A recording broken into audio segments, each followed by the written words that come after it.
ونصلي على رسوله الكريم أما بعد فأعوذ بالله من الشيطان الرجيم بسم الله الرحمن الرحيم أم يحسبون أنا لا نسمع سرهم ونجواهم بلى ورسلنا لديهم يكتبون قل إن كان للرحمن ولد فأنا أول العابدين سبحان رب السماوات والأرض رب العرش عما يصفون فذرهم يخوضوا ويلعبوا حتى يلاقوا يومهم الذي يوعدون صدق الله العظيم. درود شریف پڑھ لیں. اللهم صل على محمد وعلى آل محمد كما صليت على إبراهيم وعلى آل إبراهيم إنك حميد مجيد. اللهم بارك على محمد وعلى آل محمد كما باركت على إبراهيم وعلى آل إبراهيم إنك حميد مجيد. 25واں پارہ سورۃ الزخرف اور سورۃ الزخرف کا آخری رکوع نمبر 7 چل رہا ہے. آیت نمبر 80 81 82 اور 83 تلاوت کی گئی ہے. اللہ رب العزت نے اس کے اندر اللہ رب العزت کے لیے جو اولاد تجویز کرنے کا معاملہ اس کا ذکر کیا گیا ہے، اور اللہ رب العزت کے بارے میں جو کافروں کی ایک بدگمانی ہے اس کا ذکر بھی ہے. فرمایا ام یحسبون انا لا نسمع سرهم ونجواهم، کیا یہ لوگ یعنی کافر مشرک لوگ گمان کرتے ہیں کہ انا لا نسمع سرهم ونجواهم، کہ نہیں سنتے ہم ان کی فرمایا کہ سرگوشیاں اور ان کی خفیہ باتیں. فرمایا ضرور سنتے.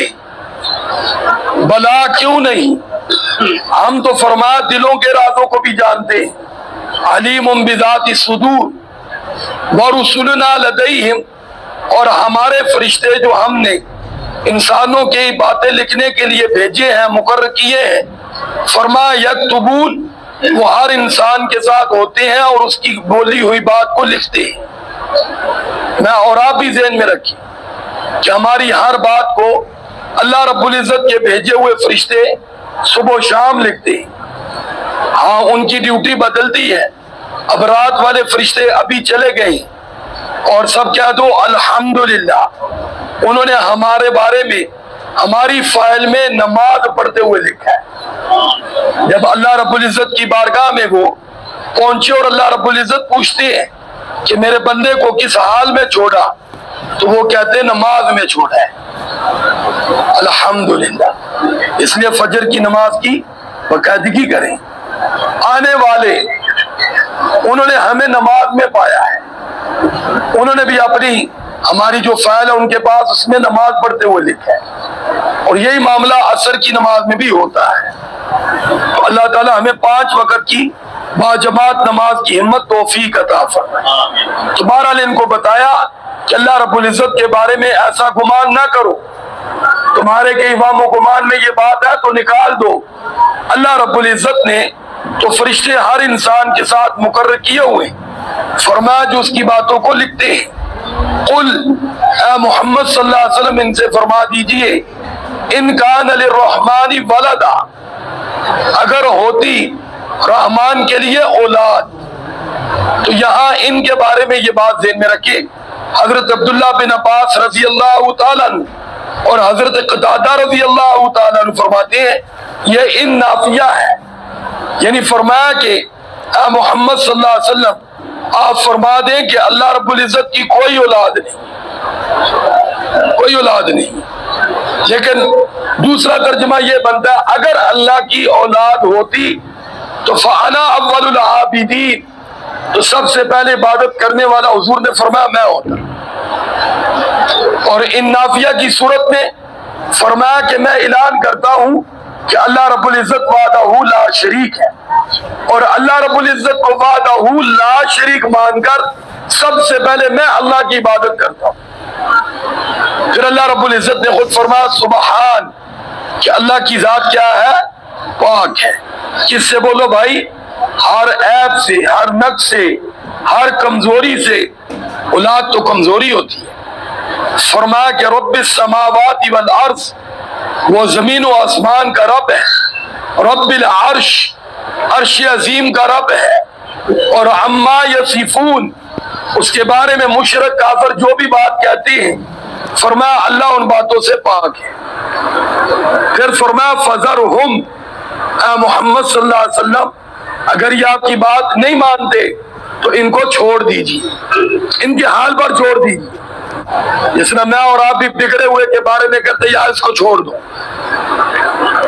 فرمایا یخوضو، اپنی کفرانہ اور مشرکانہ باتوں میں پھنسے رہے، نہیں مانتے نہ مانے. اور ویلعبو، اپنی زندگی کو جو کھیل تماشے میں برباد کر رہے کرنے دیں. حتی یلاقو، یہاں تک کہ یہ ملاقات کر لیں، مل لیں، یومہم الذی، اس دن سے، یوعدون، جس کا ان سے وعدہ کیا گیا ہے. یعنی موت کا وقت آ جائے تو دنیا کا سلسلہ ہی ختم ہو جائے، قیامت آ جائے، اللہ کی بارگاہ میں حاضری ہو، اور فرمایا پھر یہ وہاں شرمندہ ہو کہ ہاتھ کچھ بھی نہیں ہے. یہ دنیا کی ساری کمائی تو دنیا میں رہ جانی ہے. آخرت کے بارے میں میرے بھائی ہمارے ساتھ اعمال جانی. وہ اعمال کیا ہے؟ زبان کے بول، آنکھ کا دیکھنا، کان کا سننا، ہاتھ کا استعمال ہونا، پاؤں کا چلنا، اس کا یہ اعمال ہے. بولو یہ کیا ہے؟ یہ ذہن میں رکھ، یہ اعمال ہے. گھر یہ مال ہے، گاڑی مال ہے، کرنسی مال ہے، یہ کپڑے، یہ میرا اور آپ کا موبائل، یہ جو کچھ بھی باقی چیزیں، یہ سارے مال ہے. مال یہ یہی رہ جانے، یہ یہی رہ جائے. اعمال ساتھ جانے، اعمال. اس لیے اب یہ دیکھنا ہے کہ ہماری زبان کیا بولتی ہے، سارا دن ہماری آنکھ کیا دیکھتی، ہمارے کان کیا سنتے، ہمارے ہاتھ کیا کرتے، ہمارے پاؤں کدھر کو چلتے، اس کی نگرانی کرنی. اپنا بول ٹھیک کرنا ہے، اپنے ہاتھوں کا کام جائز کام کرنا ہے، ہاتھوں سے ناجائز کام نہیں کرنا، پاؤں سے جائز کام کی طرف چلنا ہے، ناجائز کام کی طرف نہیں چلنا. آنکھ سے جائز دیکھنا ہے، ناجائز نہیں دیکھنا. ہاں جی، کان سے جائز بات سننی ہے، ناجائز نہیں سننی. اب یہ ہمارا سارے عمل اچھے بن جائیں، یہ ہمارے ساتھ جائیں. اللہ مجھے بھی آپ کو بھی عمل کی توفیق عطا فرمائے. وآخر دعوانا ان الحمدللہ رب العالمین. درود شریف پڑھ. اللہم صلی علی محمد وعلی آل محمد کما صلیت علی ابراہیم وعلی آل ابراہیم انک حمید مجید. اللہم بارک علی محمد وعلی آل محمد کما بارکت علی ابراہیم وعلی آل ابراہیم انک حمید مجید. لا الہ الا اللہ محمد رسول اللہ.